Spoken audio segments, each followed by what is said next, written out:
दी। Australia की वाट ऐसी लगाई है कि जनाब सांस लेने का भी मौका नहीं दिया। एक के बाद एक, एक के बाद एक, तू चल तो मैं आया, साइकिल स्टैंड की तरह विकेटें गिरी हैं, ठक ठक ठक ठक ठक। और Bumrah, what a bowler he is यार, amazing, best bowler in the world across the format. T20 में भी, वर्ल्ड कप में हमने देखा कि बाकी सारे बॉलर्स सारे ही पीट रहे हैं, वहां पे इसने 4, सवा 4, 4.5 की इकॉनमी से पूरे वर्ल्ड कप में रन दिए। T20 की बात करो, वनडेज की बात करो, टेस्ट की बात करो, अभी भी एक शानदार किस्म का स्टैट अभी मैं आपके सामने रखता हूं। 20.17 की एवरेज से 177 विकेटें ली, 20.17 के स्ट्राइक की एवरेज से, जो कि 150 साल की टेस्ट क्रिकेट की हिस्ट्री में एक ही बॉलर है वो इंग्लैंड का, वो भी पुराना है, कोई 1980 60 और उस जमाने का। उसके अलावा छोड़ के ये पहले नंबर पे है भाई, top of the list, top of the list. और जो जिस तरह की कप्तानी भी की आज, वो भी कमाल की कप्तानी की है, एग्रेसिव, चढ़ के रखे है ऊपर, एक एक रन को तरसाया है ऑस्ट्रेलिया को कि हमने चलो 150 किया, बैट्समैनों ने जो भी किया किया, लेकिन हम यहां पे काम नहीं करने देंगे, यहां पे हम दाल गलने नहीं देंगे। और बुमराह ने खुद अपने कैप्टन भी है और जनाब गेंद से जो कमाल किया है वो एक्स्ट्रा ऑर्डिनरी है, वो अनप्रेसिडेंटेड है। इस तरह का बॉलिंग डिस्प्ले देखने को रोज रोज नहीं मिलता। और ऑस्ट्रेलिया को उनके बैकयार्ड में इस तरह से तितर बितर कर देना, बिल्कुल जैसे मैंने कहा ताज के पत्तों की तरह बिखेर के रख दी उनकी बैटिंग, तो ये भाईजान नजारे आपको रोज रोज नहीं मिलते। Excellent display of fast bowling by Bumrah led Indian bowling attack. Siraj was good, Harshit Rana, उसका भी जो गेंद उसने मार्च, उसके ट्रेविस हेड को जो डंडे उड़ाए off stump, what a ball that was. लेकिन बुमराह, भाई साहब, बुमराह की अल्फाज कम पड़ जाते हैं इसकी तारीफ करते करते। छोटा सा रन अप है इसका, और फिर भी इतनी शानदार बॉलिंग, और 140-42 की स्पीड को कंसिस्टेंट हिट करता है, और ये एक्स्ट्रा ऑर्डिनरी स्पीड है।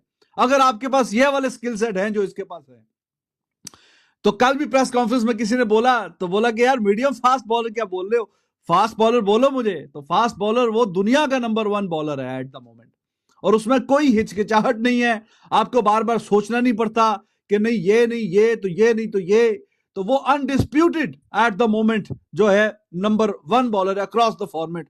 और इस तरह का इंपैक्ट वाला बॉलर बहुत ही किस्मत से मिलता है, बहुत ही नायाब है। और इंडिया की तरफ से तो I have no doubt at all कि काफी फास्ट बॉलर्स आए, काफी खेल के गए, और भी शायद आगे तो जो फ्यूचर में तो देखा जाएगा, जो आएगा तो आएगा, लेकिन जो इंपैक्ट ये लेके आता है वो अमेजिंग है, वो शानदार है, वो लाजवाब है। ये आप चेक करिए जरा एक लम्हे के लिए, एक लम्हे के लिए चेक करिए। लोएस्ट टेस्ट बॉलिंग एवरेज, मतलब 20.17 रन दे के 177 विकेटें ली हुई हैं, और अभी ये चल रहा है हिसाब किताब, ये अभी इस मैच में और भी विकेटें आएंगी, और अभी इसकी एक इनिंग बाकी है, इस मैच की एक इनिंग अभी बाकी है। आप अंदाजा लगाइए कि 20.17, और नीचे नाम चेक करिए कि किन किन के नाम है। माल्कम मार्शल का नाम है, वो भी नीचे है, और मार्कम मार्शल को भी पीछे छोड़ा हुआ है, बाकी तो बातें छोड़ दें at this point of time when I am talking to you. तो ये है जनाब नजारे, ये है जी हिसाब किताब, ये होती है कहानी, और ऐसे होती है फास्ट बॉलिंग, जो कि जाहिर है कि रोज रोज नहीं होती।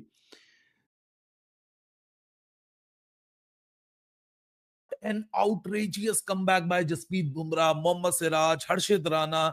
This is a comeback of the highest order, क्योंकि ऑस्ट्रेलियन कंडीशंस में जब विजिटिंग टीम होती है और वो एक सब कॉन्टिनेंटल टीम होती है और वो 150 के ऊपर आउट हो जाए, सो ये चीज कहना कि अगर ऑस्ट्रेलिया ने 50 ओवर के अंदर किसी भी विजिटिंग टीम को 150 पे आउट कर दिए, तो ऑस्ट्रेलिया फिर जब आएगा तो वो तगड़ी बैटिंग करेगा। लेकिन यहां तो भाई साहब Jasprit Bumrah, the one of the best bowler of this generation, और इसी सीरीज के अंदर ही बेस्ट का मुकाबला है, या तो पैट कमिंस है या तो जसप्रीत बुमराह है। और जसप्रीत बुमराह ने अपनी टीम को 150 के हट जाने से इतना जबरदस्त कमबैक करा दिया है कि 67 फॉर 7, मतलब ऐसा लगना शुरू हो चुका है कि ऑस्ट्रेलिया 100 रन भी बना पाएगा, कि ऑस्ट्रेलिया इंडिया के 150 के करीब भी जा पाएगा। मतलब 150 में अगर आप ऋषभ पंत और एनकेआर जो उन्होंने फाइट बैक दिखाई, मतलब मतलब उस फाइट बैक को अगर आप पीछे पलट के अब देखें तो इतनी वैल्यूएबल लगना शुरू हो चुकी है। हालांकि केएल राहुल का आज का जो पहला सेशन था उसमें सबसे बड़ी बहस दो ही थी, या तो विराट कोहली के रन्स नहीं आए या तो केएल राहुल का जो आउट हुआ वो आउट कंट्रोवर्शियल और वो आउट नहीं होना चाहिए था। इस सारी बहस के ऊपर ही सारा फोकस था। फिर अगली सेशन के अंदर ऋषभ पंत और एनकेआर ने रेजिस्टेंस दिखाई, लेकिन इवेंचुअली वो रेजिस्टेंस 150 को टोटल को देख के ऐसा लग रही थी ये 150 रन काफी नहीं है, ये 150 रन कुछ नहीं कर पाएंगे और ऑस्ट्रेलिया आएगा और वो बड़े तगड़े तरीके से यहाँ आगाज करेगा।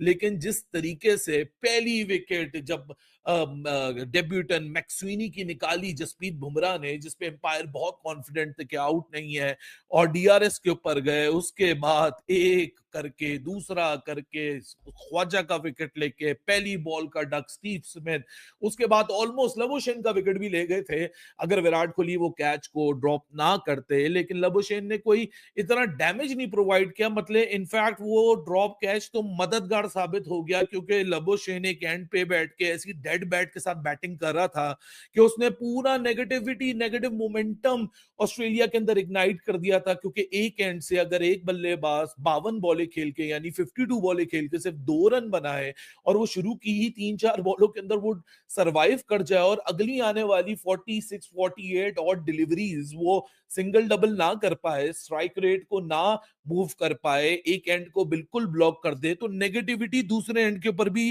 ट्रिकल डाउन इफेक्ट होती है। तो यानी if you look back at things तो चीजें बहुत बेहतर लगना शुरू हो गई हैं। मतलब इनफैक्ट वो विराट कोहली का जो ड्रॉप कैच है वो it can be consider as a blessing in disguise. पहला विकेट गिरता है 14 पे, दूसरा तीसरा 19 पे, चौथा 31 पे, पांचवा 38 पे, छठा 47 पे और सातवां 59 पे और 67 जिसपे एक ही रिकग्नाइज बल्लेबाज एलेक्स कैरी।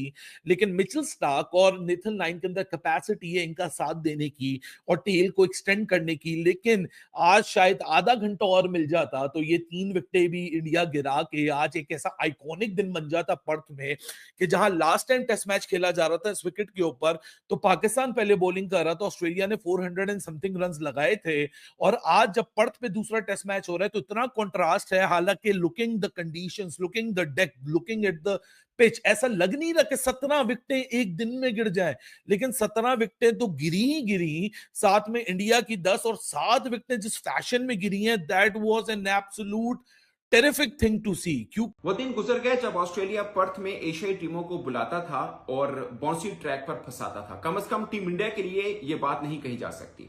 150 पर टीम इंडिया ऑल आउट हुई तो लगा कि बस कहानी खत्म है इंडिया की, मगर जसप्रीत बुमराह जिस टीम के अंदर हो वहां पर उम्मीद खत्म नहीं की जा सकती। और खासकर सिराज ने भी अच्छी बॉलिंग की, हर्षित राणा ने भी अच्छी बॉलिंग की, मगर मैं हमेशा टीम इंडिया के अंदर देखता हूं कि Jasprit Bumrah one and only, मतलब ये सिर्फ इंडिया के नहीं वर्ल्ड के बेस्ट बॉलर हैं और इसके लिए फॉर्मेट की मुहताजी बिल्कुल भी नहीं है। आप चाहे T20 खेल रहे हो, चाहे वनडे खेल रहे हो, चाहे टेस्ट क्रिकेट खेल रहे हो, Jasprit Bumrah one and only है। अब देखिए 2023 वनडे वर्ल्ड कप देखिए आप, क्या कमाल उन्होंने बॉलिंग की। 2024 T20 वर्ल्ड कप उठा के देखिए क्या कमाल उन्होंने बॉलिंग की और अब टेस्ट के अंदर भी देख लीजिए। और ये बात मैं आज इसलिए नहीं कर रहा कि उन्होंने ऑस्ट्रेलिया को उन्हीं के बैकयार्ड में घुटनों के बल लेके आए, ये बात पहले भी कर रहा था। सब लोग जब प्रेडिक्ट कर रहे थे कि इंडिया वर्सेस ऑस्ट्रेलिया ये वन साइडेड है, इवन कि कल मैंने एक व्लॉग किया था कि गूगल पे करें तो कल 25% विन रेशो आ रही थी इंडिया की और 70% आ रही थी ऑस्ट्रेलिया की, 5% था कि ड्रॉ हो सकता है।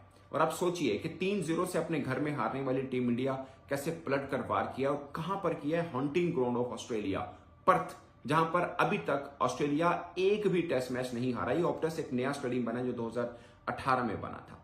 और आप ऑस्ट्रेलिया का बॉलिंग अटैक देख लीजिए और इंडिया का भी देखिए। मैंने शायद 2 रोज पहले एक वीडियो किया था, अगर कई दोस्तों ने देखी हो, कि यहां पर आकर आपको लगता होगा कि इंडिया के पास सिर्फ जसप्रीत बुमराह है, सिराज है, उन्होंने लास्ट 8 मैचेस में, आप उनके लास्ट 8 मैचेस उठाइए, सिर्फ 12 विकेट्स नहीं है और 3 बार 0 है उनके, यानी 3 बार वो विकेट ही नहीं ले पाए हैं। 2-2 और एक में सिर्फ 4 विकेट है उनकी लास्ट 8 मैचेस में, उठा के देख लीजिए। मैंने उस वक्त भी कहा था जब इंडिया न्यूजीलैंड से हार रहा था कि यही सिराज आपको सीना कंट्री के अंदर डिफरेंट बॉलर नजर आएंगे, क्योंकि वहां पर फास्ट बॉलर्स को सपोर्ट मिलती है। और मुझे इसलिए भी है कि मैंने पाकिस्तान का ऑस्ट्रेलिया टूर कवर किया था, हमारे पास कोई मेन स्ट्रीम बॉलर नहीं था। इवन के लास्ट टेस्ट मैच में तो हमने एक शाहीन अफरीदी थे, उनको भी बिठाया था। हमारे पास खुरम शहजाद थे, मीर हमजा थे, इनके साथ ही हमने, और आमिर जमाल थे, इनके साथ ही हमने कहानी बदल के रखी थी।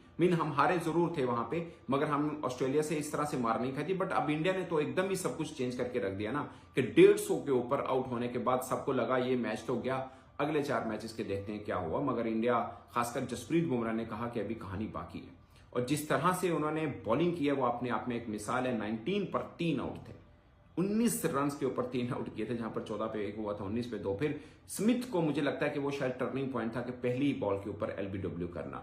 और जो मैक्सवीनी है उस पर आप देख लीजिए, एलबी की था, उनको लगा जसप्रीत बुमराह को कि ये बड़ी क्लोज है। पंत ने कहा कि उन्होंने शायद बल्ले की आवाज सुनी है, ले लो कहा विराट कोहली ने, और वो विकेट मिली उनको। उसके बाद खाजा गया और फिर स्मिथ, और उसके बाद लाइन लग गई। जैसे साइकिल स्टैंड के ऊपर एक साइकिल गिरने पर सारे गिरते हैं ना, ऑस्ट्रेलिया की टीम एग्जैक्टली वैसे गिरी है।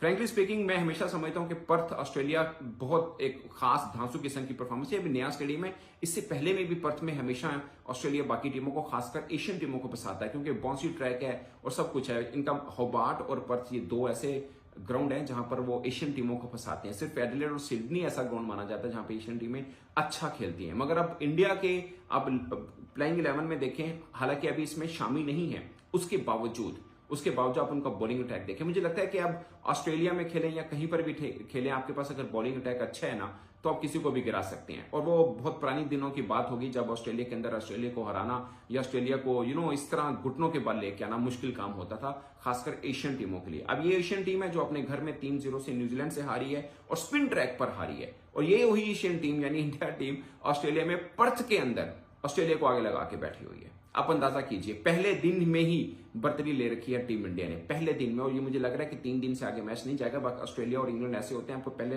1-1.5 दिन लगता है कि पिच बड़ी धांसू, उसके बाद थोड़ा सा बैटिंग ट्रैक भी हो जाता है। बट मुझे लगता है कि इस पिच में तो 2.5-3 दिन का खेल ही होने और डिसीजन आ जाएगा, जो कि अब तक बढ़त मुझे इंडिया की नजर आ रही है। अगर आपको मेरा वीडियो पसंद आया हो तो प्लीज मेरा चैनल सब्सक्राइब करें और लाइक और शेयर भी करें। जय हिंद, जय भारत।